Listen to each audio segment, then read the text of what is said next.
يهده الله فلا مضل له ومن يضلل فلا هادي له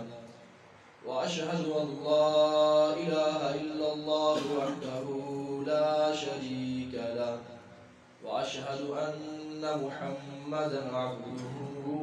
ورسوله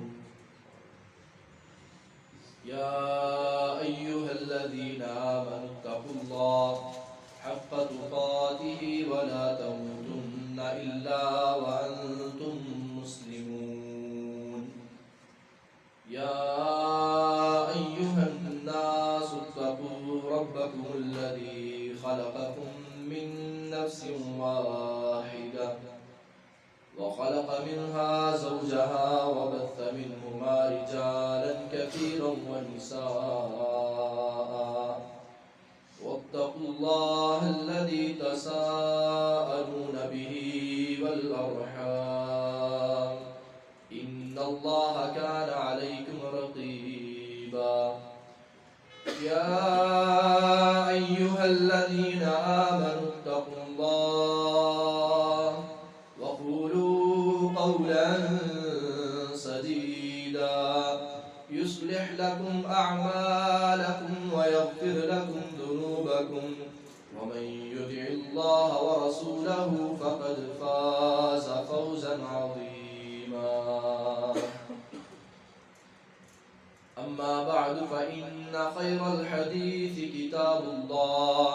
وخير الهدي هدي محمد صلى الله عليه وسلم وشر الأمور محدثاتها وكل محدثة بدعة وكل بدعة ضلالة وكل ضلالة في النار اللهم صل على محمد وعلى آل محمد كما صليت على إبراهيم وعلى آل إبراهيم إنك حميد مجيد اللهم بارك على محمد وعلى آل محمد كما باركت على إبراهيم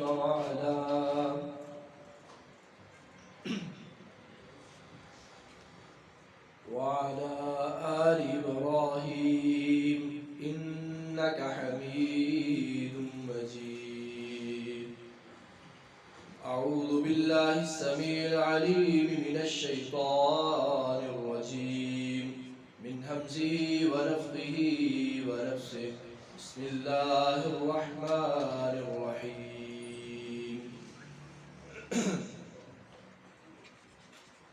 ولقد فتنا الذين من قبلهم فليعلمن الله الذين آمنوا وليعلمن الكاذبين فليعلمن الله الذين صدقوا وليعلمن الكاذبين وقال النبي صلى الله عليه وسلم للفقر أخشى عليكم إنما أخشى عليكم أن يبسط عليكم الدنيا أو كما قال صلى الله عليه وآله وسلم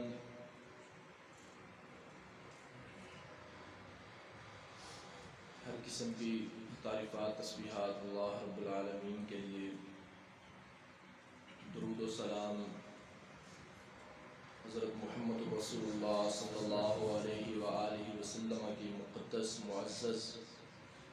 ذات گرامی کے اوپر۔ مختصر حمد و صلوات کے بعد عزیز بھائیو، پچھلے خطبہ جمعہ کے اندر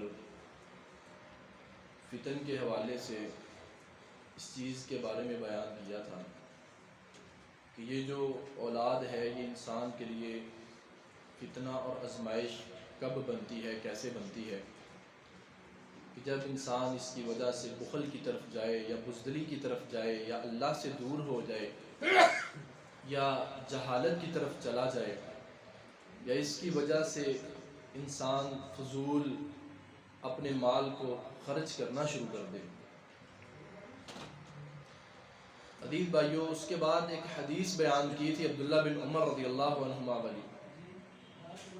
ایک لمبی حدیث ہے۔ عبداللہ بن عمر بیان کرتے ہیں کہ رسول اللہ صلی اللہ علیہ وآلہ وسلم نے احلاس کے فتنے کا ذکر کیا، تو بعد میں آپ سے ایک صحابی نے سوال کیا کہ اللہ کے رسول، یہ احلاس کا فتنہ کیا ہے؟ تو آپ نے فرمایا کہ الحرب والحرب، ایک دوسرے سے بھاگنا اور ایک دوسرے کے ساتھ قتال کرنا، یہ بہت بڑے فتنے ہیں کہ مسلمان جو ہے ان کے دلوں میں ایک دوسرے کے لیے محبت نہیں ہوگی، وہ ایک دوسرے سے بھاگیں گے اور ایک دوسرے کو قتل کریں گے۔ نبی علیہ السلام نے فرمایا کہ قتل کرنے والے کو نہیں پتا ہوگا کہ میں قتل کیوں کر رہا ہوں، اور قتل ہونے والے کو پتا نہیں ہوگا کہ میں قتل کیوں ہو رہا ہوں۔ اس قدر جو ہے وہ حرج عام ہو جائے گا۔ تو اس کے بعد نبی علیہ السلام ایک اور فتنے کا تذکرہ کرتے ہیں، فرمایا فَذَكَرَ فِتْنَةَ السَّرَّاء، کہ سرا جو ہے، مالداری جو ہے، اس کا فتنہ بہت زیادہ ہوگا۔ مالداری کا فتنہ بہت بڑا فتنہ ہے۔ نبی علیہ السلام بیان فرماتے ہیں وَإِنَّ لِكُلِّ أُمَّةٍ فِتْنَةٍ، کہ ہر امت کے گمراہی کے کچھ نہ کچھ اسباب رہے۔ یہ امت اس وجہ سے گمراہ ہوئی ہے، یہ امت اس وجہ سے گمراہ ہوئی ہے، یہ امت اس وجہ سے گمراہ ہوئی ہے۔ وَفِتْنَةُ أُمَّتِي، اور میری امت کے گمراہ ہونے کا جو سب سے بڑا فتنہ ہے، فرمایا المال، وہ مال ہے۔ مال ہے جو میری امت کے لیے سب سے بڑا فتنہ ہے۔ اس سے بڑا فتنہ میری امت کے لیے اور کوئی نہیں۔ ابو سعید خدری رضی اللہ عنہ بیان کرتے ہیں، صحیح بخاری کی روایت ہے کہ نبی علیہ السلام نے قرب قیامت کے بڑے بڑے فتنوں کا تذکرہ کیا، تو آپ نے فرمایا کہ انما اخشى علیکم من بعدی، میں اپنے دنیا سے جانے کے بعد تمہارے بارے میں اگر کسی فتنے کے بارے میں خوف رکھتا ہوں جو سب سے بڑا فتنہ ہے، فرمایا ان یفتح علیکم برکات الارض، کہ تمہارے لیے زمین کی برکتوں کو کھول دیا جائے، وظہرت الدنیا، اور جو دنیا ہے وہ تمہارے لیے چمک اٹھے۔ اس کا ذکر نبی صلی اللہ علیہ وآلہ وسلم، آپ کی امت کے ساتھ محبت ہے اور آپ نے یہ آگاہ کیا ہوا ہے کہ میرے جانے کے بعد مال کا فتنہ نبی علیہ السلام کے زمانے کے اندر دور میں آیا ہے، مگر اس وقت جو خیر تھی وہ اوپر تھی، تو جہاں پر خیر زیادہ ہوتی ہے شر جو ہے وہ دب جاتا ہے۔ تو آپ نے اسی لیے فرمایا انما اخشى علیکم من بعدی، میرے جانے کے بعد اپنی امت کے بارے میں جو چیز مجھے خوف میں مبتلا کرتی ہے وہ یہ ہے کہ زمین کی برکات کو ان کے لیے کھول دیا جائے، وظہرت الدنیا، اور دنیا جو ہے ان کے لیے چمک اٹھے گی۔ سنن نسائی میں ہے، رسول اللہ صلی اللہ علیہ وسلم فرماتے ہیں انہا ستکون فتن، کہ اتنے فتنے ہوں گے، اتنے فتنے ہوں گے، یصبح الرجل مؤمنا ویمسی کافرا، صبح کو بندہ مومن ہوگا، شام کو اپنے ایمان سے فارغ ہو چکا ہوگا، شام کو کافر ہوگا۔ تو اس حدیث کے آخر میں نبی علیہ السلام نے فرمایا ہے یبیع دینہ بعرض من الدنیا، انسان ایمان سے ہاتھ کیوں دھوئے گا صرف دنیا کی دولت کے بدلے۔ یہی ایک مال کا فتنہ ہے جس کے بارے میں نبی علیہ السلام نے فرمایا ہے کہ اس کی وجہ سے انسان ایمان سے اللہ سے دور چلا جائے گا۔ عزیز بھائیو، یہ جو مال کا فتنہ ہے یہ چھوٹا فتنہ نہیں ہے۔ رسول اللہ صلی اللہ علیہ وسلم کا زمانہ ہے، ابو عبیدہ ابن الجراح رضی اللہ تعالی عنہ مدائن فتح ہوتا ہے، 1,00,000 درہم لے کر آتے ہیں مسجد نبوی کے اندر، نبی علیہ السلام نے چادر کو بچھایا، 1,00,000 درہم ابو عبیدہ آپ کی چادر کے اوپر ڈھیر کر دیتے ہیں، اور رسول اللہ صلی اللہ علیہ وسلم اس مال کو تقسیم کر رہے ہیں۔ شام سے پہلے نبی علیہ السلام نے اس 1,00,000 درہم کو مدینہ کے غرباء کے اندر، مساکین کے اندر تقسیم کر دیا۔ صحابی کہتے ہیں نبی علیہ السلام کھڑے ہوئے ہیں تو آپ نے اپنی چادر کو جھاڑا ہے،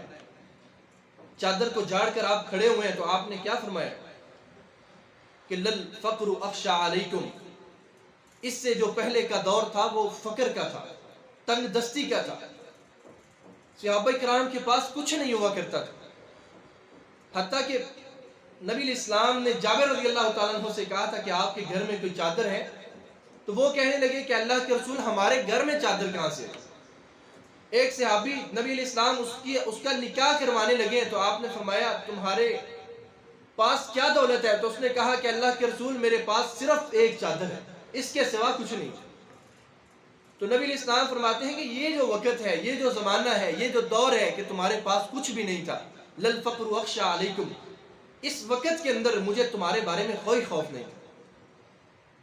انما اخشى علیکم ان یبسط علیکم الدنیا، مجھے تمہارے بارے میں جو سب سے بڑا خوف ہے وہ یہ ہے کہ دنیا کو تم پر فراخ کر دیا جائے گا، دنیا کو تمہارے اوپر کھول دیا جائے گا،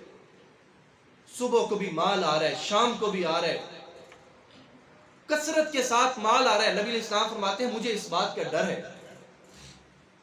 عمر رضی اللہ تعالی عنہ کے دور کے اندر مدائن فتح ہوتا ہے، اس دور کا جو سب سے بڑی جو سپر پاور تھی، رومن امپائر جو تھا،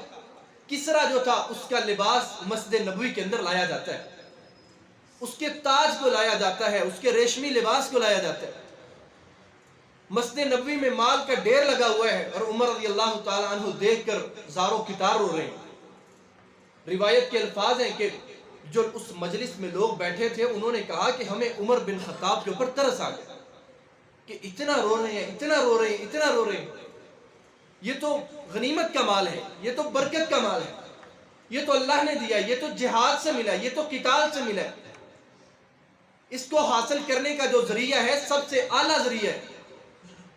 تو عمر رضی اللہ تعالیٰ عنہ اتنا رو رہے ہیں، اتنا رو رہے ہیں، اور کہتے ہیں کہ اگر اس مال کے اندر خیر ہوتی تو یہ مال نبی علیہ السلام کے زمانے میں موجود ہوتا۔ کہتے ہیں کہ ہم نے نبی علیہ السلام کو دیکھا کہ آپ جو ہے چٹائیوں کے اوپر سویا کرتے تھے، آپ کے جسم اتھر کے اوپر نشان پڑ جایا کرتے تھے، اس مال کے اندر خیر نہیں، خیر ہوتی تو نبی علیہ السلام کے زمانے میں آتا۔ اور فرماتے ہیں کہ اگر تھوڑی سی خیر ہوتی تو کم از کم ابو بکر صدیق رضی اللہ تعالیٰ عنہ کے زمانے میں آ جاتا، نہ ابو بکر صدیق رضی اللہ عنہ کے زمانے میں آیا ہے، نہ عمر رضی اللہ تعالیٰ عنہ کہتے ہیں کہ نہ نبی علیہ السلام کے زمانے میں آیا، اور اتنا رو رہے ہیں۔ عبد الرحمن بن عوف کو کہتے ہیں کہ شام سے پہلے، عصر کا وقت ہے، شام سے پہلے اس مال کو مدینے کے اندر بیچا جائے، اور جو حاصل ہوتا ہے مدینے کے فقراء مساکین کے اندر سارے کا سارا تقسیم کر دیا جائے۔ عزیز بھائیوں، اس فتنے کو سمجھنا چاہیے جس کا ذکر نبی علیہ السلام نے کیا ہے، ثم ذکر فتنہ السراء، فرمایا کہ مالداری کا فتنہ آ جائے گا، مال کی وجہ سے لوگ اسلام سے، دین سے دور ہوتے چلے جائیں گے۔ عیسیٰ علیہ السلام نے فرمایا تھا کہ یہ جو مال ہے اگر اس کا کوئی اور فتنہ نہ ہو، اس کا سب سے بڑا فتنہ یہی ہے کہ یہ اللہ سے دور کرتا ہے، یہ مال اللہ سے دور کرتا ہے، اور حقیقت بھی یہی، جتنا مال زیادہ آتا ہے الا ماشاء اللہ قلیل، اتنے ہی لوگ زیادہ اللہ سے دور چلے جاتے ہیں، اتنے ہی لوگ زیادہ اللہ کی نافرمانی میں آ جاتے ہیں، اللہ کی بغاوت میں آ جاتے ہیں۔ تو نبی صلی اللہ علیہ وسلم اس فتنے کا تذکرہ کرتے ہیں، فرمایا مالداری کا فتنہ ہوگا، اور آپ نے اس کی وضاحت آگے اور کیا کی، فرمایا دہنھا من قدمین من تحت قدمین رجل من اہل بیتی، یہ جو مالداری کا فتنہ ہے آپ نے فرمایا اس کا جو پھوٹنا ہے، اس کا جو آغاز ہے میرے اہل بیت کے ایک آدمی کے 2 قدموں کے نیچے سے ہوگا۔ دہنھا تحت قدمین من اہل بیتی، اس مالداری کے فتنے کا جو پھوٹنا ہے میرے اہل بیت کے ایک آدمی کے قدموں کے نیچے سے ہوگا۔ عزیز بھائیو، یہ حدیث سنیے گا، نبی علیہ السلام فرماتے ہیں یزعم انہ منی، جو میرے اہل بیت کا آدمی ہے، جو میرے اہل بیت کا آدمی ہے، یزعم انہ منی، وہ گمان کرے گا کہ میں